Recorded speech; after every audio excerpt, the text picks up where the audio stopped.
Grab that special someone and come dance the night away this Valentine's Day with the Knickerbocker All-Stars live at the Nick.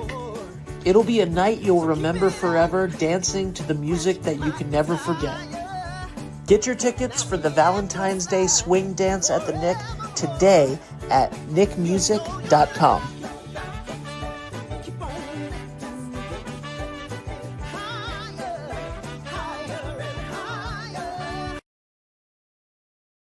Hello, everybody, and welcome back. Today, across from me, live in the studio, I am so happy to be joined by fellow Ben, Benjamin Algiere from Algiere Chiropractic. How are you? Very well, Ben. Thank you for having me. Thank you for being here, man. My pleasure.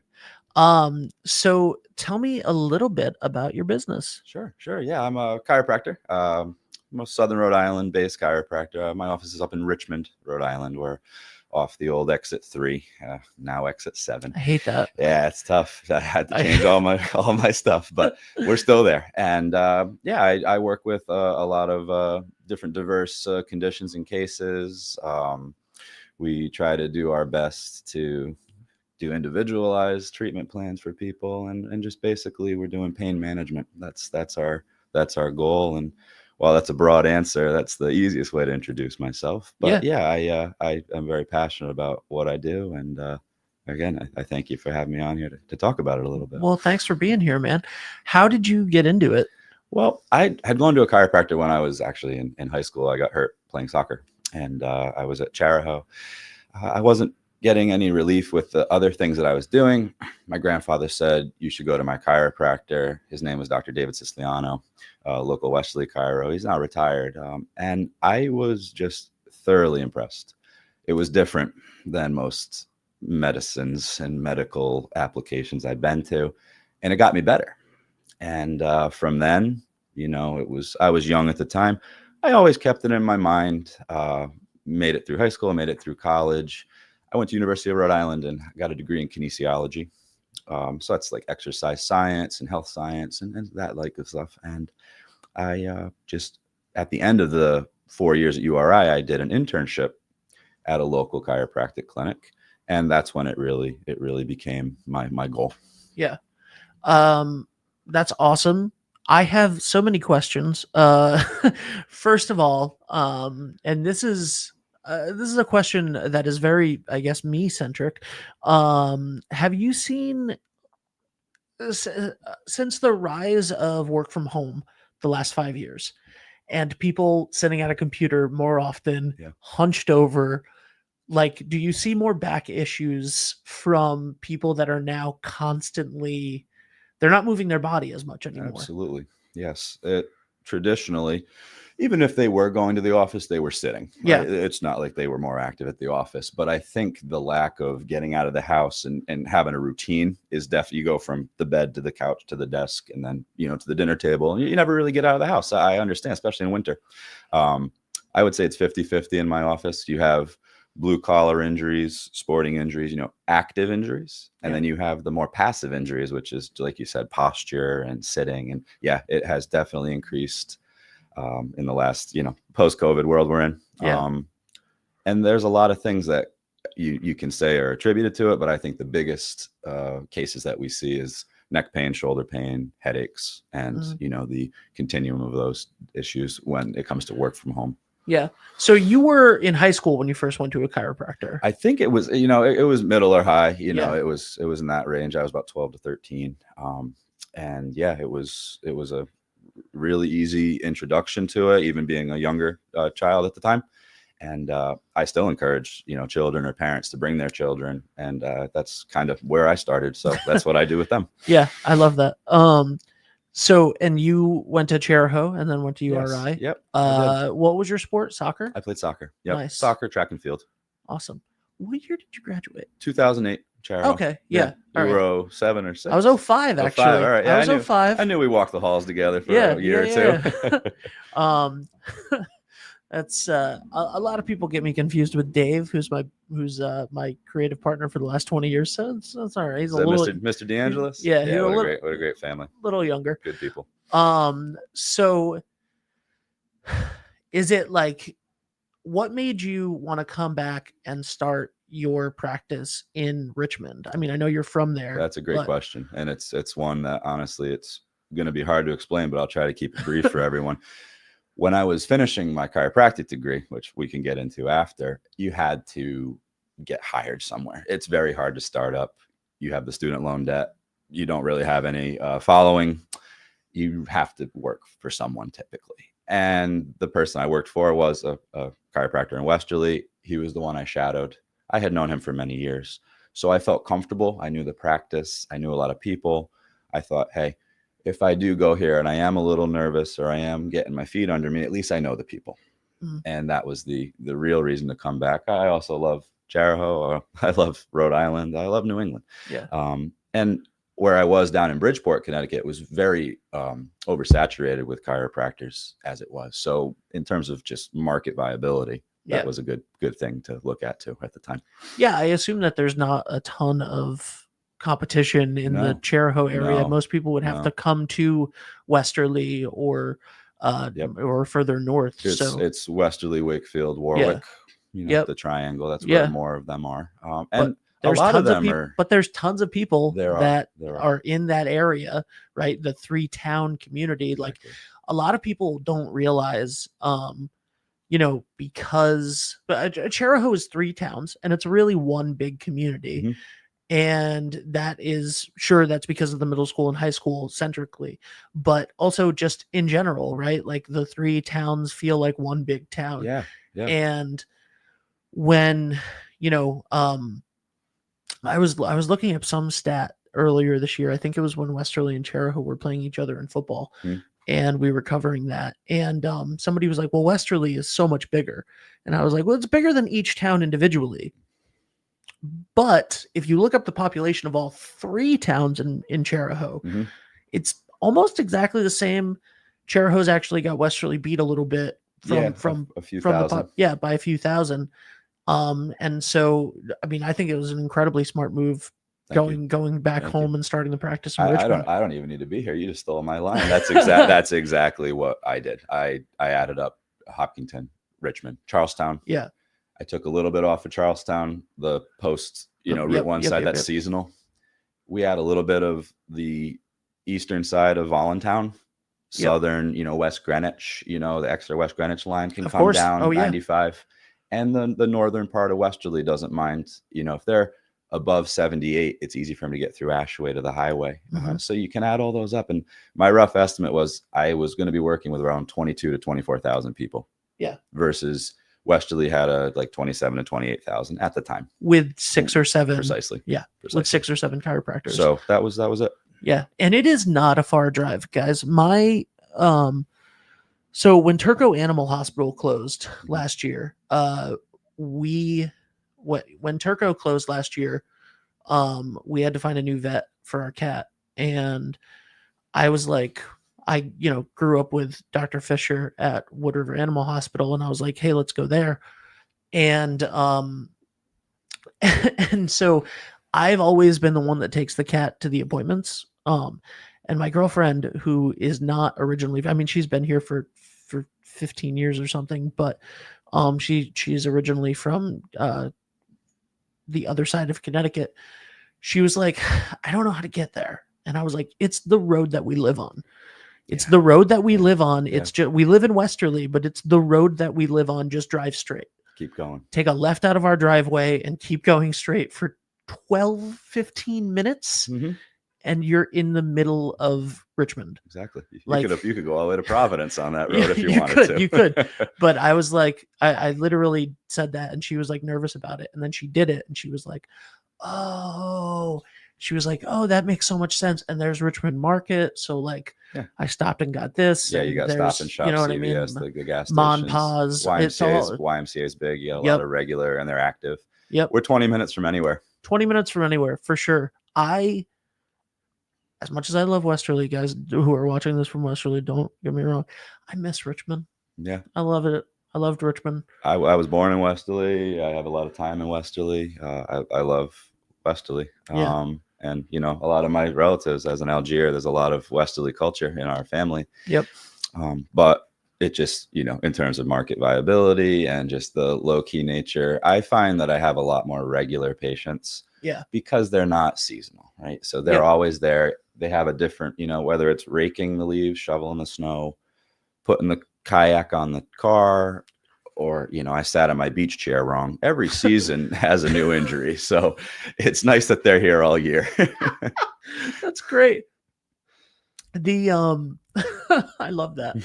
There's so many, that's so true. And also there's a lot of, like you mentioned, there's a bunch of student athletes. There's a bunch of athletes that go to, that live there and go to URI or RIC, etc. And then there's a lot of blue collar jobs. Absolutely. Especially in that area, especially in those 3 towns, or people that live in those 3 towns, but maybe work outside of there and travel back and forth home. Yes. So there's a lot of people that need this care. It's proven to be the case. There are teachers at Charahoe that may live in Warwick or in Connecticut, and they're at Charahoe. So they come by to get to the highway, and they're like, hey, can I come in after school? And I've built up a great following of the post-school let-out teachers coming in and students with the teachers. And I have a good rapport with a few of the coaches at Charahoe that send me their athletes. It's really grown more than I thought it would. I didn't know if I was breaking into a market that didn't want me, to be honest with you. Yeah, I wasn't that makes sure. sense. But what I found is these people, man, woman, child, they're working, and they need to keep working. And they don't have the luxury to just take a week off for a back spasm or a neck strain. There are farmers that also do, jobs, have, businesses on the side of things. I see people hustling all the time in our area, and they're like, I cannot miss work. Yeah. So I think that's my biggest selling point, is keeping them working. Yeah. What you just mentioned reminds me of, I've been doing the Washington County Fair for the last 6 years. And there are so many people at the Washington County Fair that I only see every year, every August. And they all live, whether it be Exeter, like you said, that general area from Voluntown to, as we sometimes lovingly refer to it as the sticks. The sticks.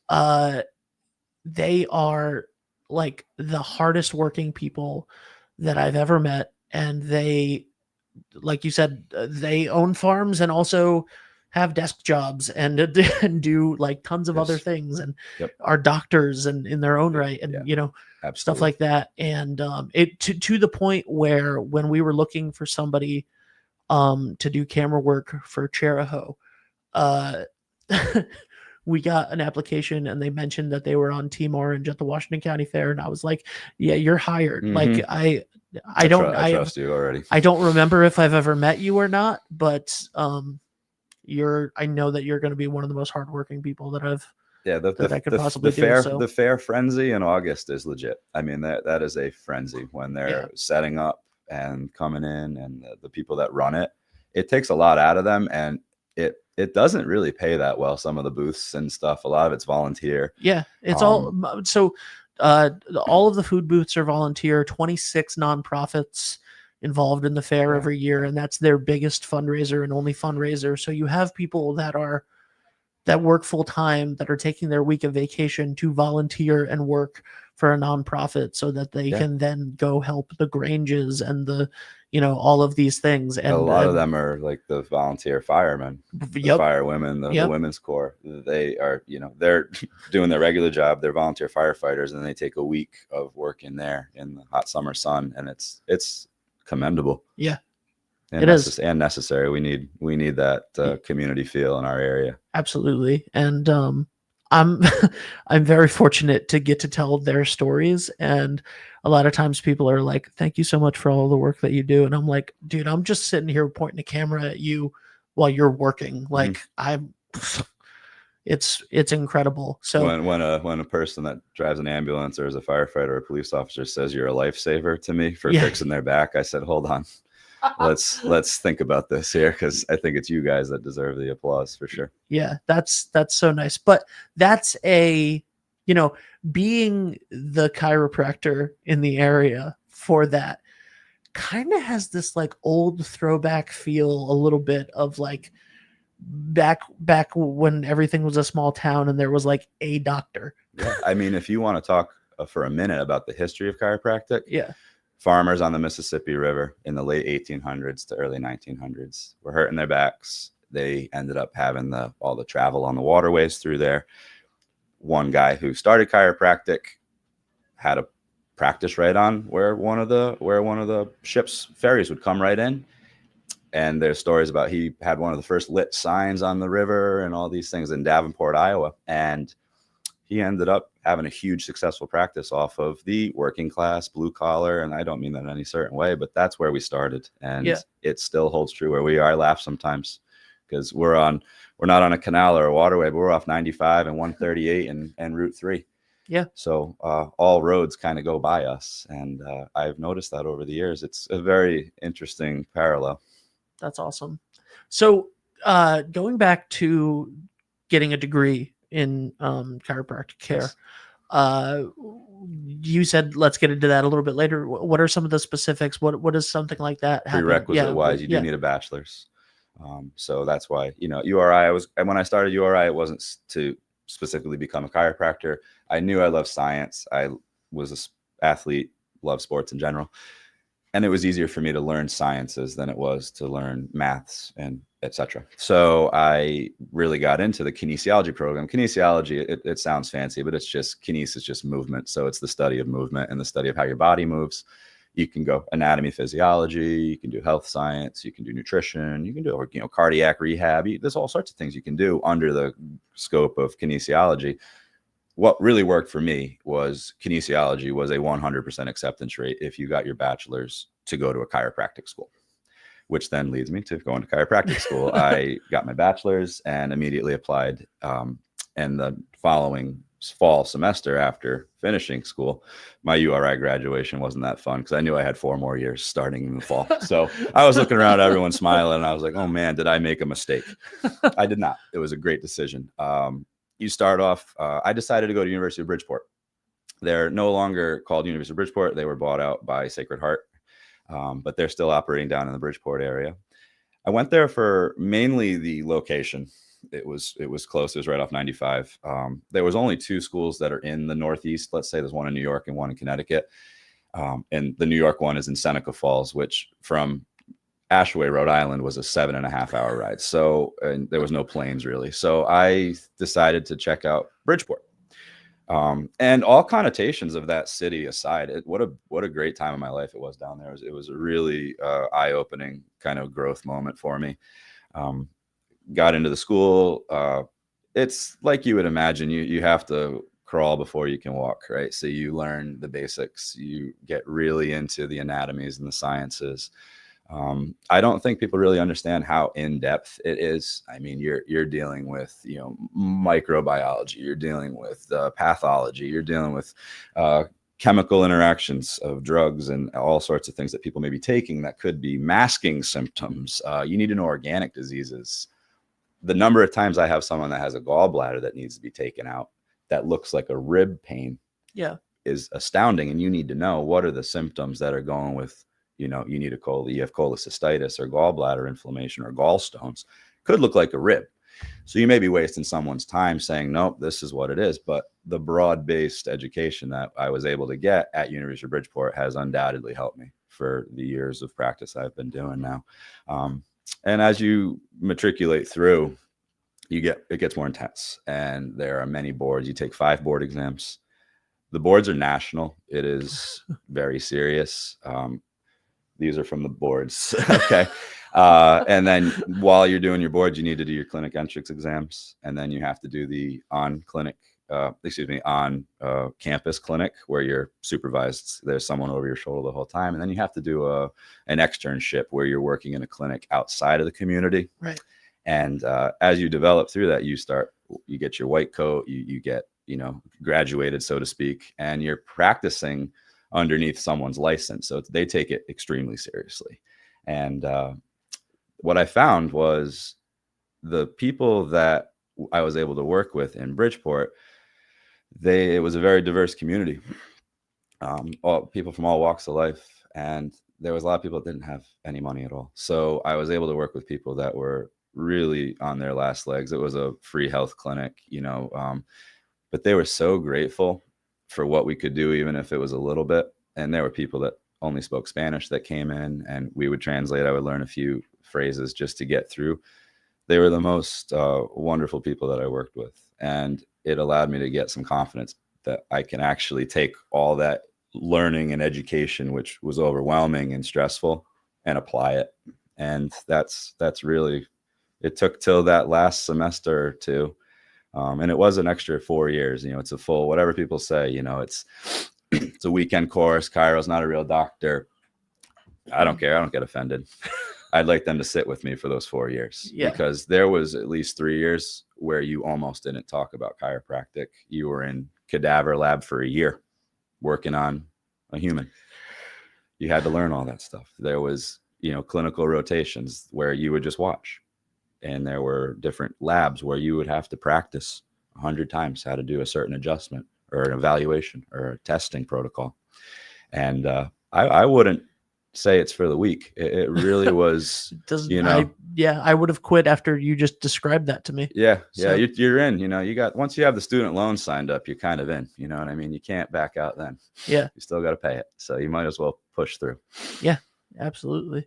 I just turned to the side and noticed that I had like an alfalfa thing happening in the back of my hair that from the headphones. I think it just happened. I hate the headphones. I'm good. We're good. The sound is fine. It looks great. Hey, thanks, man. So I love that. I love that you're like, I know what I've been through to get here. Like any of those, and it's one of those things where people that need chiropractors and go to chiropractors don't dismiss it. You know what I mean? Because it's yeah. You just have to kind of see it and experience it to believe it. And my biggest referral is word of mouth. You can put a poster on the side of the road, come to the chiropractor, and they're going to drive right by it. When someone you love says, I went and oh my goodness, I'm feeling a little better, even if it's not perfect, or maybe we have to maintain it. That's words enough for people to start, calling us and saying, I want to give it a shot. So that's the biggest revenue is word of mouth. What's the most rewarding part of your job? Dealing with people. I hate screens. I hate forms. I hate tasks. it makes me feral. if I can have a 5 to 10 minute conversation with someone about something, you see their intake and they've been dealing with this for years. Yep. And they're scared. And they've been to A, B, and C doctor for possibly years. And they get 3 different opinions of what the condition is. And they're all different ways to treat. It's not like you're going to do this to fix it. It could be this, good luck. They come to me. And a lot of times other doctors don't talk to the patients as much because of the way their system's set up. I run it myself. You call us, it's me or my wife answers. You come and you meet me or my wife. You don't see anyone else. So from the moment I talk to them, I know, are they concerned? Are they anxious? Is there some sort of, premonition of what they're thinking about chiropractic? And I can work with that. I can make them at ease. I can say, look, let's do this. Do you want to just do some rehabilitation, some therapy first? Get used to me. Do you want to just watch a visit, someone else get adjusted? Or do you want to go all in? Most people just want to get it fixed. Yeah. But working with people is the best. Your day goes by so fast. That's why I was so excited to come here. I talk all day. It's nice to talk to someone that, I haven't met before, because my patients are probably getting tired of me, but they tell me so much. It doesn't even have to be like, musculoskeletal, pain disorders. It could be emotional disorders, and not necessarily disorders, but emotional issues that they're dealing with. Yeah. And just being able to talk to someone while they're also getting their back fixed, that's invaluable. One of the most popular, and that's a broad statement because there's tons of different niches online. One of the most popular YouTube categories and TikTok video categories now is watching people get chiropractic adjustments. Yeah. You see the adjustments all the time. You see it. You see the, I will, it hasn't happened for a few months, but there will just be, as the algorithms work, you spend a little bit of time lingering on one video, and then that's all you get for a while. Yeah. And man, I think I must have watched thousands of adjustments. The Chiro rabbit hole. Yeah, it yeah. exists. It can work both ways. You can have people that are scared to death seeing the videos because there's no context. You see something rapid and you hear a noise and it looks dramatic. Especially when the most you really get at a doctor is a needle or, you know, reflex hammer. They don't really ever really touch you much. You know, check your pulse, check your heart rate. Right? There's really no contact. You know, no physical therapy aside. There's contact there, but general practitioners. And then all of a sudden you're scrolling YouTube and you see the it's not a humdinger. What is it? The guy that pulls the towel. Yeah, I believe they call it a Y strap. Yeah, Y strap. Yeah, it's that's a technique I do not do. Yeah, I don't approve of that one. It's the key to chiropractic is being specific. Yep. You have 32 vertebra and segments in your spine alone. Yep. Pulling 7 of them in the neck at once and getting something to move is very non-specific. And that's like all of the comments are like, this looks terrifying. This looks blah, blah, blah. And then there's chiropractors in the comments going, guys, don't do this. Yeah, I think it does more harm than good personally. Yeah, I really do. Chiro was successful before social media. Yep. I don't think it needed social media. Yeah. I think a lot of people have monetized it because chiropractic is a tough business to make a lot of money in. It has low reimbursements through insurers. People come often, so you can't charge exorbitant fees. You have to be within their budget, or they won't want to come in. They won't want to continue care, and then they don't see the utility of it. They say, "Well, I went a couple times. I felt good, but I can't afford it." Yeah, I don't want that. I want them to be like, "I need this," just like you need diet, exercise, good sleep. You know, you don't take one good night's sleep, have a salad one day, and then, you know, I'm not going to sleep anymore and I'm going to smoke cigarettes and I'm going to, not exercise again for the rest of my life. It's not a healthy lifestyle. So I want to fit into a healthy lifestyle for people. And a lot of these chiropractors have found the clickbait and they make a lot of money. And I'm markedly jealous of some of their money, but my conscience can't do that. And that goes back to that hometown feel and being, choosing to open your practice in a small town, in a neighborhood of several small towns, and to work with the local people there to make them feel better, and to just work with your wife and to, I think that's it's beautiful, and it's a really nice story. Thank you. What's it like working with your wife every day? She's great. Dr. Amanda is fantastic. We met in chiropractic school. She's also from Western Connecticut, so it was a shock for her to move this way. But she's a fantastic addition to the practice. She really helps me. There are certain cases that are perfect for her, and I may be a little overbooked at times. Right. And you want to feel like you're being listened to. And I knocked the camera out, so I'm putting this one on you. Nice. Now, and I will fix that other camera in a second. No, but she's a big help. That people need to be heard, need to have time, and if I'm not able to get them in, she's great to have as a associate and a partner in crime. Awesome. I can't believe that I literally just, as if it was like a foot drum, like a kick drum I just did it, and it just completely took the cord out for the camera. Got the double bass pedals down there. Yep, I have double bass pedals down here like an idiot. So okay, let's do this real quick. What sort of services do you like? If somebody has never tried this, they have a lingering issue. Like, first of all, what kind of things if people are dealing with, should they come see you for, etc.? Well, that's a broad topic. So it's as broad of a topic as it could possibly be. It's easy to answer. The key to successful treatment. One of my professors said the diagnosis, and accurate diagnosis, is the key to successful treatment. And when you hear me say that out loud, it sounds obvious, but it's not obvious to a lot of people. I think the biggest thing that I can provide someone is a thorough workup and a history, and then rendering a diagnosis. Rendering a diagnosis, whether you're the one that's going to treat the problem or they have to go somewhere else, is the most important thing. And that's what people are lacking the most. There are a number of times that I hear it's this rotator cuff or a bicep tendon or it's sciatica for the lower back pain, and it's not any of those things. It's a marked amount of cases that are misdiagnosed, and that's not a slander to anyone. We're overwhelmed. The medical system's overwhelmed. They're trying to get everybody in and out. They have insurance nightmares. It's a real statistical nightmare trying to get people healthy this day and age. And I understand people fall through the cracks. So ultimately, what I want to do is give them a little bit of peace of mind that I know what I'm talking about, that chiropractors aren't quacks. It's not a pseudoscience. It's science. It is palpatory findings, verbal history, and many other assessment tools that we use. So that would be the first thing, would be getting them the proper diagnosis. Anyone that has a neck, shoulder, if you're doing this, if you're feeling a spasm, if there's a tightness in the legs or an ache, or you throw your back out, when you throw your back out, if you can't move.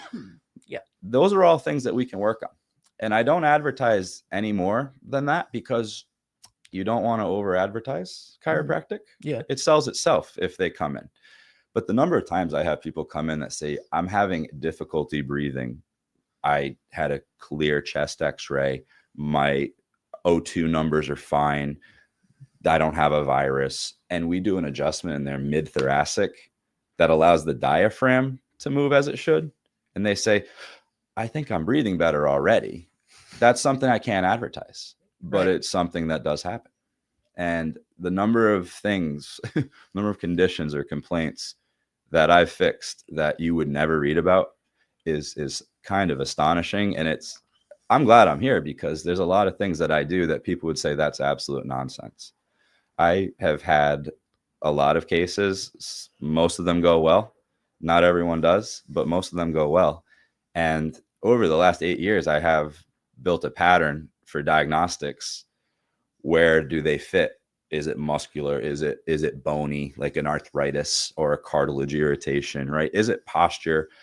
Do they have something wrong with their gait? Is it an old injury that doesn't hurt anymore, but still causes a problem? I tell people all the time, if your car isn't aligned, you have to kind of center it in the road.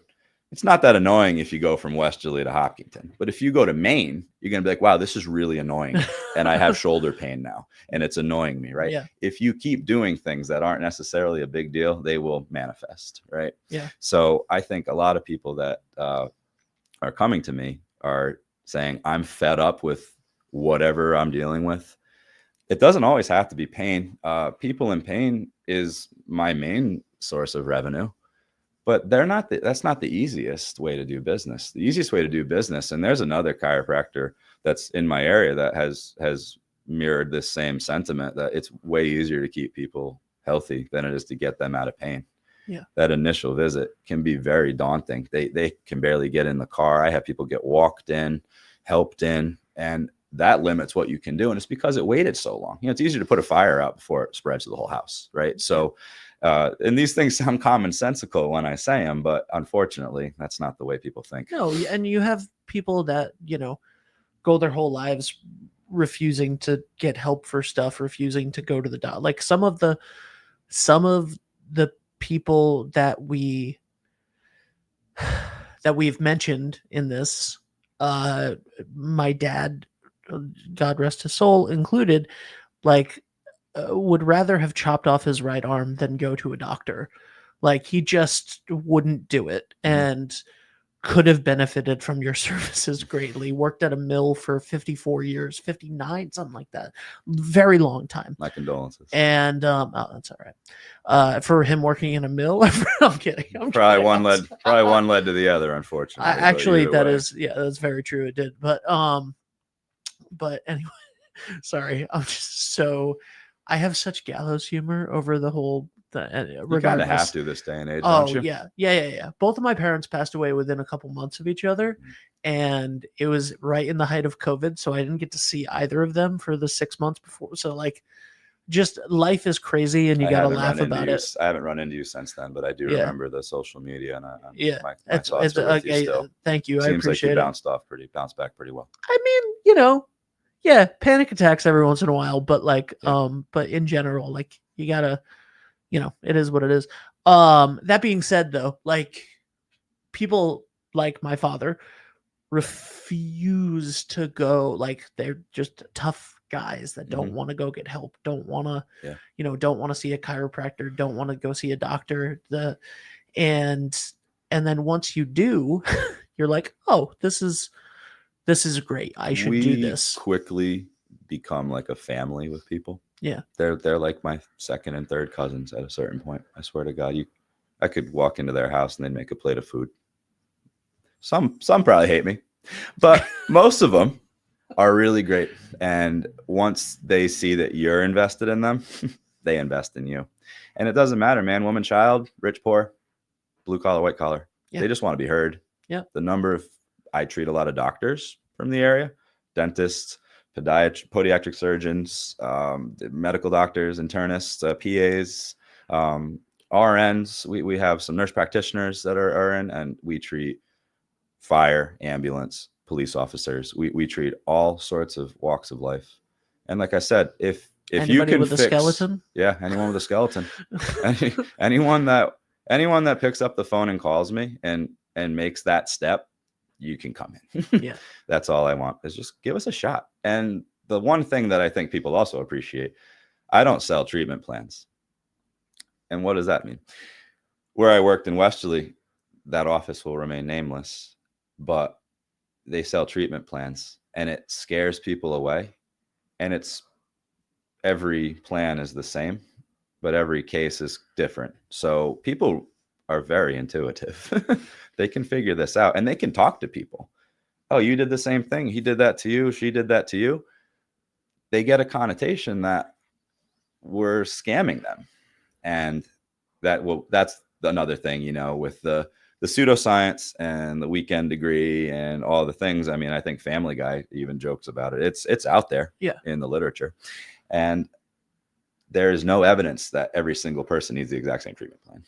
So what do? I work with them. I'd say, hey, you're doing better. Give me a couple visits, and then let's reevaluate on the third. And by the third visit, it's either yay or nay. I want to continue. I'm better already. I think we're missing something. And when we think we're missing something, I refer to physical therapists. I refer out for imaging. I'll refer out for multiple forms of imaging if I can. I'll refer them to anyone that they may need to see. But that's the thing that I think people trust me with. They're not going to get the company line at my office. Yeah. That's amazing. It's the only way to do it. Yeah. Because people are individuals, and everyone is different, and every problem is different. And, this person might be people don't fit into boxes. Mm-hmm. You might have an accurate read on their condition, and because of your sales pitch, you might lose them. Yeah. And that hurts everyone. Yep. Now my office isn't making money. We're not building a rapport with someone, and they may have been able to get better. And if they do get better and they go out to dinner and drinks or are on the volunteer fire, and they see someone throw the back out, here's the card, call my buddy. People call me Ben. Yeah. My name's Dr. Benjamin Algiere. I have been called doctor probably 5 times in 2025. And we're almost through February. I'm Ben to everybody. They call her Dr. Quinones and Dr. Amanda. I don't know. She must be better than me, but I'm Ben. So I think that's the thing that I bring to the table is I don't want you to feel there's a paywall to come in. I don't want you to think that there's a certain thing that I'm going to push on you in a product sense. And I guess we can get into that next. We haven't really got into what we can do for the people when they come in, right? We only talked about the diagnostics. Right. The diagnostics, half the battle. We do a lot of adjusting. If you go on YouTube and you see people rolling on their side and getting an adjustment and you hear the crack, right? That's gas escaping from a joint. It sells. People love it. And that's what the that gas, is? it's gas. Carbon, nitrogen, oxygen. Okay. Yeah. I literally never knew what that was. Shake up a soda bottle and it creates a chemical process that puts foam at the top of it, right? You open the soda a little bit, it comes out. That's exactly what's happening. An overactive joint builds up a metabolic process and it has air bubbles, and that's what's releasing. If those noises were cracking bones or snapping muscles, Blue Cross wouldn't pay me. United Healthcare wouldn't pay me. Medicare wouldn't allow it. So that's what I tell people. If we were cracking bones, it wouldn't be covered by insurance. Right. So we do adjustments. That's my main source of treatment protocol, is adjusting. We also add some physiotherapies, I should say. You got to make sure you differentiate between the two. In Rhode Island, there are physical therapists and there are chiropractors that get an extra board certification to do physiotherapy, which is electric muscle stim and ultrasound and stuff like that. And I did take that and I passed that board as well. That was an extra board that you could add on. And I knew it was necessary. So a lot of times on the first visit, consult, some ultrasound on the area. Ultrasound's great for anti-inflammation. So if you have a swollen joint, swollen muscle, it can give you an idea if you're on the case. Like, okay, if we get the swelling out of this area, they're going to improve. Okay. And it's very low risk. Usually we don't order x-rays on the first visit because I find that to be another marketing campaign that doctors use to add to a bill. Yep. And rarely do they render any type of direction on my diagnosis. It's when the diagnosis isn't adding up or the treatment isn't adding up to what I thought the diagnosis should be that I like to get imaging. And then you go, oh, goodness, there it is. For instance, regular patient of mine, his sons went to Charahoe. They're great people. Had knee pain inside of the knee, looked like arthritis, but it came out of nowhere. It came on too fast. It wasn't as gradual as it should have been. And I noticed that he had got a new job. He was on a hard tile floor. And he had gone and gotten some new shoes and put inserts in them. And we all know we have flat feet. Well, he actually was making his feet too supported and was changing the angle of the knee and was pinching the cartilage, creating the arthritis or allowing the arthritis to swell more. I said, go to a neutral shoe with less of an arch. His knee pain's better. And this is a 70-year-old man. Wow. That would have been surgery. Yeah. Because you have a visual x-ray that we got because I was frustrated with the case, not with him, but with the case, progress. Yeah. It showed what I needed to see. It verified what I was saying. And then I saw the angulation of the knee. And here we are. That was so simple. And it cost him one visit's price and a new pair of shoes. So, that's a lot easier than surgical intervention and then recovery. And if he had done the surgery and put the shoes back on, same problem would have been manifesting. So I think you really have to, there is not one size fits all in chiro. Every single bone in your body moves differently than mine, than his, than hers, than this one's, right? So you have to be adaptable. And I think that's the key, is be adaptable and listen. They'll tell you what their problem is. Right. They'll say, I think it's this, it hurts with this, it does that. I go, you just diagnosed yourself. And it sounds stupid, but if you listen, you'll get a lot of information off the patient. Yeah. Yeah. They might not be able to know why it's causing that or whatever. That's why you're there. Mm-hmm. But actually listening to people and not doing a one size fits all approach. That's fantastic. So how do people get in contact with you? Mostly call the office. Okay. Number is listed on the website, 401-539-1171. You can also go to algierechiro.com, where we have a new patient portal where you can send us a message, and Dr. Amanda is very prompt on returning calls, and we can go over specifics via that. But call us, we'll get you in. All right. And that's 401-539-1171. Yes, sir. The number's on the screen right now. Ben, doctor, thank you for being here. Ben, thank you. Pleasure. Oh, man, now I need to go to school for 8 years, because that would have been a great moment because I said Ben, doctor. It would have been great. People don't call me doctor. Just call me Ben. I'm gonna, well, because I'm Ben. You know, I have what are we I gonna- have a doctor's license. You can just call me Ben. I know it. Like I said, I know what I'm worth. I know what my student loan's worth. That alone should qualify. Absolutely. What I have my student loans are for an acting, not even degree. All right, so I feel better An already. acting participation.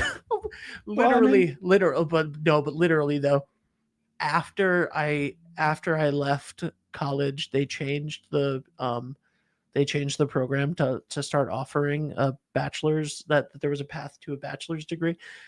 I literally went to school in New York City for a certificate of attendance to the school. Was it fun living down there? Sure. Yeah, I miss Yeah. the city.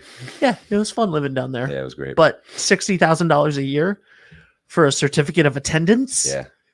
Who let me do that? For student loan donations, please visit. I won't tell you my number, but it's No. It's a mortgage. You're It's a mortgage you're a month. doctor. Yeah, it's Yeah, a mortgage. you're a doctor. You're a doctor. I was a silly actor. So the I can't even imagine what it is, You because should you went see to. me. A lot of times I'm a silly actor in the office too. Well, that makes sense. But anyway, thank you so much, Doctor. My pleasure. Ben, Benjamin Algiere Chiropractic in Richmond, on 138. That's right. 1133 Main Street. We're right next to the Wood River Inn. Yes. Plenty of parking. Yep. Handicap accessible. We do take some insurances, so please call and we'll see what we can do for you. Awesome. Thank you guys so much. I want to thank our sponsor for today, the Knickerbocker All-Stars. You can grab your significant other and head down there for Valentine's Day. It's going to be a great night of dancing. And if you're watching this right now and you're thinking, dancing, I can't dance all night. I don't have the stamina for that anymore. My back hurts. Call Algiere Chiropractic. So thank you guys so much for watching. We'll see you soon. Bye for now.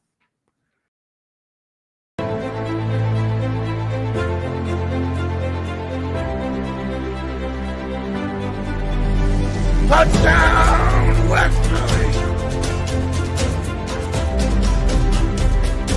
A chance for the Chargers, and they score! In the front, Fuzzy again!